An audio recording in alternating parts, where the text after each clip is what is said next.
what we'll do is we will go and run an inventory type of download from the WMS system.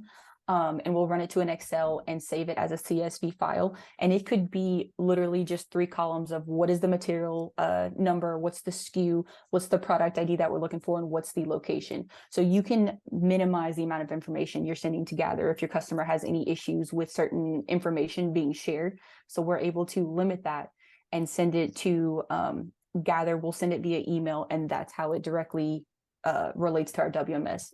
The drone, as it takes pictures, is now using that downloaded file that we have sent to compare what the WMS file is saying is there versus what it actually saw.